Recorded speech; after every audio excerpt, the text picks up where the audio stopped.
Hi, and welcome to another episode of the E-murging Artist.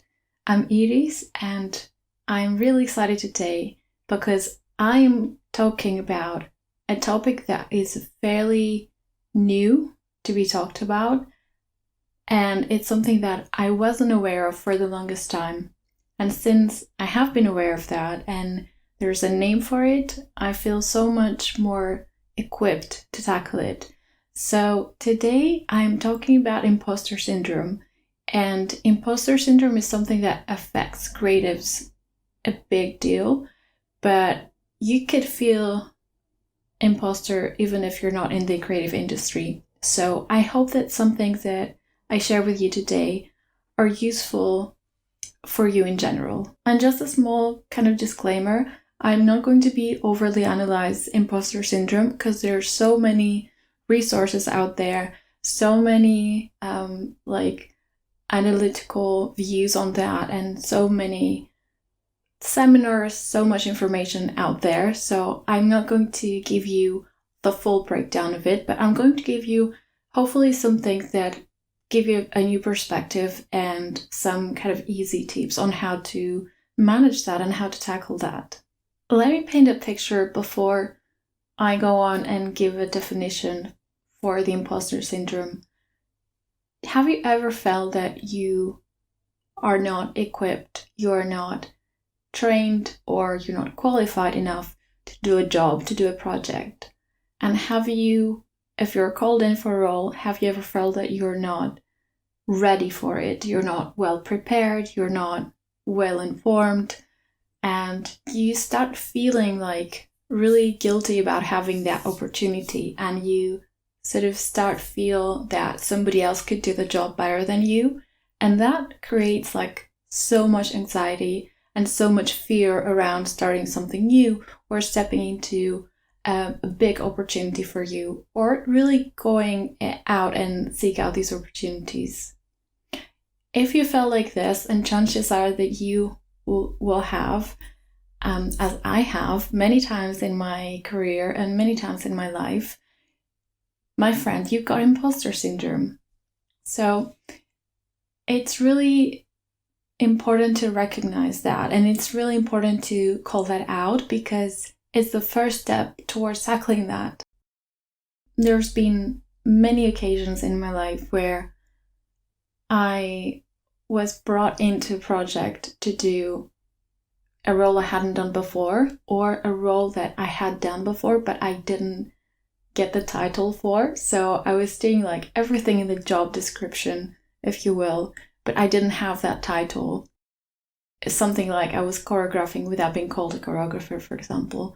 And when I did get a role with that title, I felt really anxious about it, and I was fearing that other people will call me out on that and they would sort of see me as a fraud, because why would you be there if you don't have like a million degrees and a million projects in your CV and so many projects to show on in your show reel? So these were my kind of inner thoughts and my inner process going on. And then of course I went on and did the job, and it was great. Nobody said anything to me but great feedback. And it turned out that all this kind of internal processing items were just for my own pleasure. And of course, on the contrary, it wasn't a pleasure at all. It was something that really stopped me from having a full-on experience and feeling the joy and kind of be present in the moment, enjoying myself, and just learning from that experience and opening up to all the positive things and the opportunities that came with it.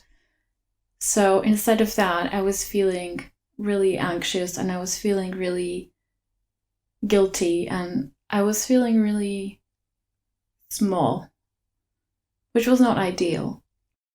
So after having some experiences like that, I was doing a workshop, I think it was around COVID, so around 2020.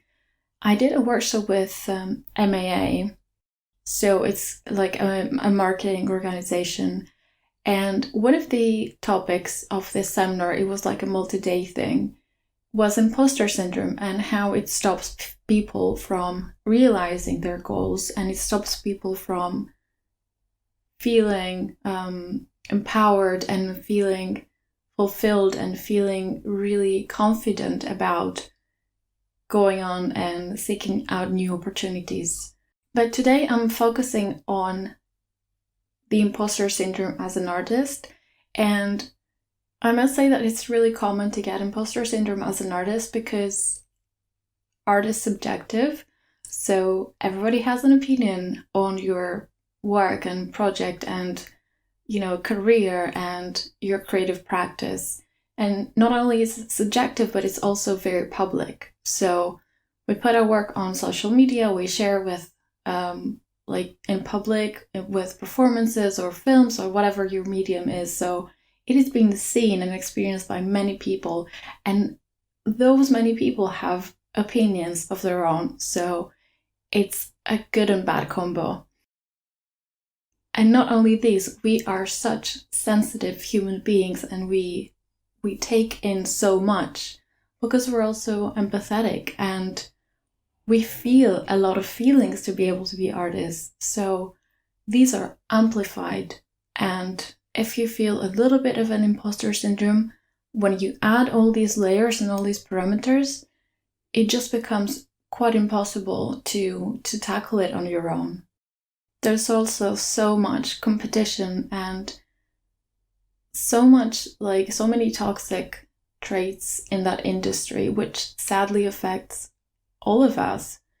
And it's a very difficult environment to be in because we do seek validation through our sharings, and we want to feel welcome. We want to feel that our work has value and adds value to the society and to the community. So it's a really difficult mix of things to be aware and to just manage. And to all that, if you add reviews and feedback, and reviews that can be quite public too, so if you get a bad review, it kind of feeds into that kind of narrative you structure on your own. So if you already feel kind of not good enough or not just enough to do something, and you get a bad review or you get somewhat negative feedback, it's really hard to come back from that. But you have to, and you will, and I'm going to share with you why.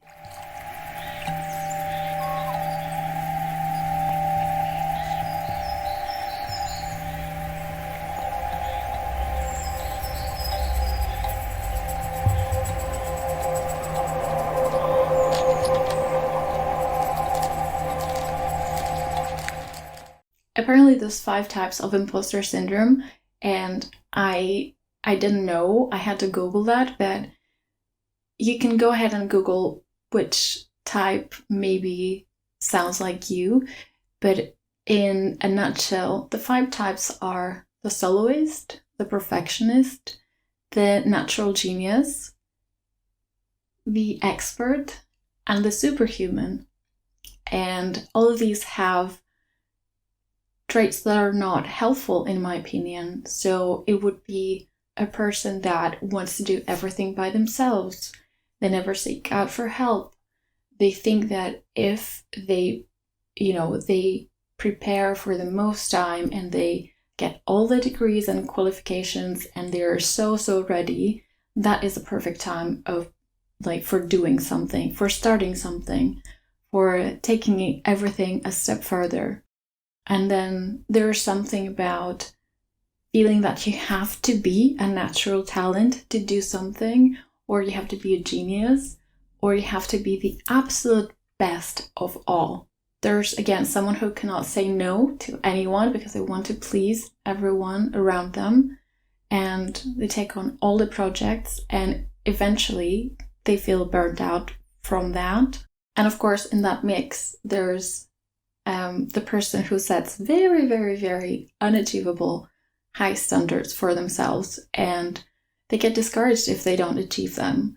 So all of these are kind of behavioral and kind of characteristics for imposter syndrome types. And if you recognize yourself in any one of them, don't worry, because you have to know that they are a choice and you can definitely change them. You can change them into something more helpful for you and kind of reframe them. So how do we change them? The first step is to acknowledge that these feelings that you're having, these thoughts that you're having, are part of the imposter syndrome. And if you did recognize yourself in any of the personalities that I described for you, just be aware of them. And anytime you feel like that, and anytime you kind of catch yourself saying or kind of thinking about these things, having these thoughts, really pause for a moment and acknowledge them. Call them out. It's a really important first step. The next step is to reframe this negative self-talk. And first, you might not believe, you might not 100% be behind that, but I need you to do this to then kind of believe that. So if you are saying to yourself, I don't think I deserve it, because you're scared of a new opportunity, you need to say to yourself, I worked really hard for that. And with time and with practice, this will become empowering rather than scary. So recognize the fear and really shift that into self-empowerment and nurturing. Everybody loves a good list, and it's also really important for you to see how many things you have achieved and how many things you have enabled other people to do. And rather than a gratitude list, which can be helpful, but also it's a bit of a different strand of this, I want you to make a list of the things that you've achieved, even if they're not tangible, even if you haven't gotten an award yet and you haven't completed a project. But if you have helped someone achieve their goals, if you have, even if it's a personal goal, if you have been talking to your friends more, even if you, you saved up some money and you really stuck to your routine and you picked up a new habit, really list the things that you're proud of yourself for, and just sit for the list for a moment and pat yourself on the back, see what wonderful things you've achieved so far, and take a moment to celebrate you.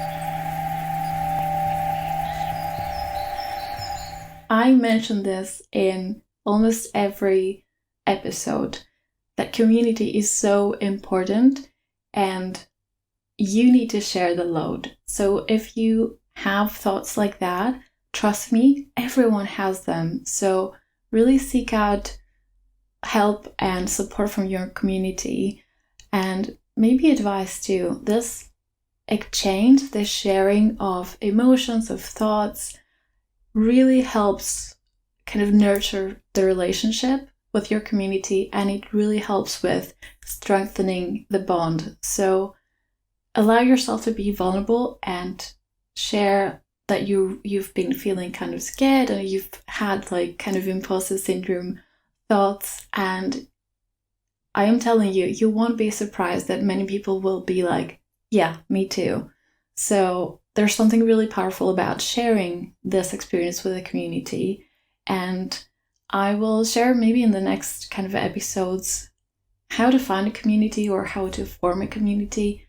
If you feel like you don't have one, I'm sure you do, and it's really important that you keep kind of growing that relationship. And the last point is really challenging for artists, because we get so much value and we kind of define our self-worth through our work's worth.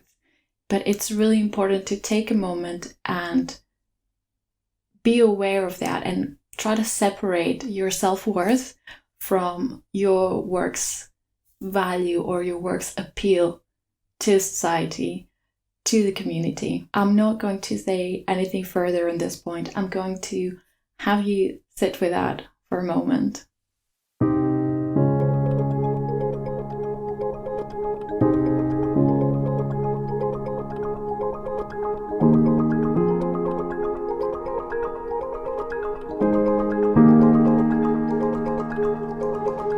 Imposter syndrome makes you feel like an absolute fraud, and it makes you feel scared of people because they're going to find out that you're not qualified and you're not suitable for something, and it makes you paralyzed to seek out new opportunities for growth.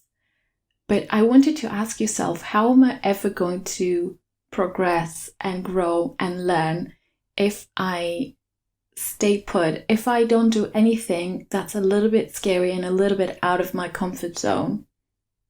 As a closing thought, I want to share with you that imposter syndrome means that you care deeply about what you do. And it's something to keep in mind because there's so much negative talk about that. But it's also, it can be like a mechanism because you really care about what you feel imposter for. And it's just really nice to have something to care so deeply about. So if you're able to reframe these thoughts and make them powerful for you and make them kind of pushing you forward instead of holding you back, and it can literally be like an embodied thing. You feel like you're kind of sinking into your seat every time you kind of have these thoughts. But instead of that, if you give yourself a little push forward, even if you step into something that's scary and it's the unknown, just be aware that this is a mechanism that human beings have because we want to be comfortable. We don't want to be stepping into the unknown. We don't want to feel insecure about something. But it's a defense mechanism. And I want you to walk towards your fear and great things will happen to you. That's it, everyone. That was my version of talking about the imposter syndrome. It's something that I'm very aware of, and throughout the years I've kind of managed to manage it. I still feel it though. So I hope that the things that I share with you today are helpful tools, and I want you to reflect on a time where you felt the imposter syndrome, how it stopped you, and what you would have done differently with the things that I shared with you today. So next time you feel it, I hope you choose confidence over fear. Thank you so much for listening, and I will see you in the next episode.